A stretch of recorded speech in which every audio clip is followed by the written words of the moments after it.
দুপুরে একটু ঘুমিয়েছিলাম, তো ঘুমের মধ্যে স্বপ্ন দেখি আমি নাটিয়াপাড়া বাজারে মাছ দেখতেছি। তো যাই হোক, স্বপ্নটা পূরণ করতে সরাসরি চলে আসলাম নাটিয়াপাড়া সেই বাজারে, মাছের বাজার দেখতে। এখন এখানে আইসা দেখি চারিদিকে শুধু বিস্কিট আর হলো সবজি। তো যাই হোক, এই বিস্কিটের দোকানদার এগুলো সব আমার পরিচিত, কিন্তু মাছের দোকান কেউ পরিচিত না। তো দেখেন কি পরিমাণ মাছ উঠেছে। স্বপ্নরা সত্যি করতে কিন্তু আসলে আজকে আমি এই নাটিয়াপাড়া শহরে এই বাজার দেখতে এসেছি। তো মনে করছিলাম এই বাজারে কোনো মাছ নাই, এখন দেখি মাছের কোনো অভাব নাই। আসলে এখানে নুরা, ফেকা, ভুইটা, মিরকা এবং কি দেখেন বিশাল বড় বড় কার্কু কিন্তু আছে। তো আমি যা মনে করছিলাম যে মাছ নাই, আসলেও কিন্তু মাছের অভাব নাই দেখেন।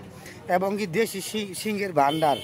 তো এখানে অনেক দেশি জাতীয় মাছ আছে দেখেন। মাছের কিন্তু রাখার জায়গা নাই, এই কারণে ডালার উপরে রাখা দিচ্ছে। আর দেখেন আমাদের সামুদ্রিক সেই ইলিশ মাছগুলো কিন্তু এই বাজারেও আছে।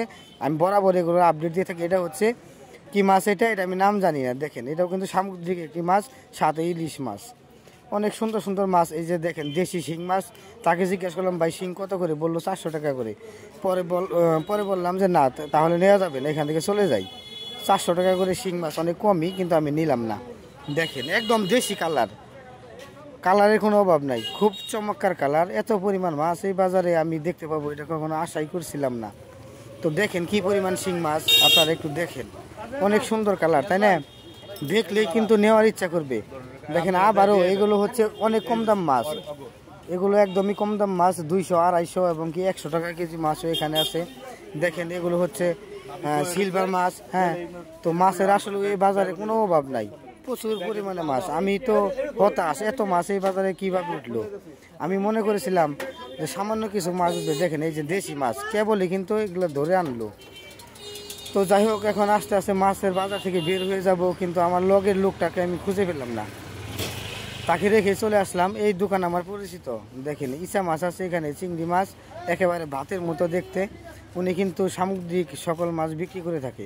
ভাতের মতো চিংড়ি মাছগুলো, এগুলোর দাম একবারেই কম, 200 থেকে 250 টাকা কেজি। নাটিয়াপাড়া বাজার। আজকে হচ্ছে বুধবার, আজকে হচ্ছে এই বাজারে হাটের দিন। তো অনেক ঘোরাফেরা করার পর একটা চা খাবো। আর এই যে দেখেন আমার লোকটা এখানে পেঁয়াজের গাছ কিনতেছে। আমি ওকে খুঁজতে খুঁজতে আসলে হয়রান হয়েছিলাম।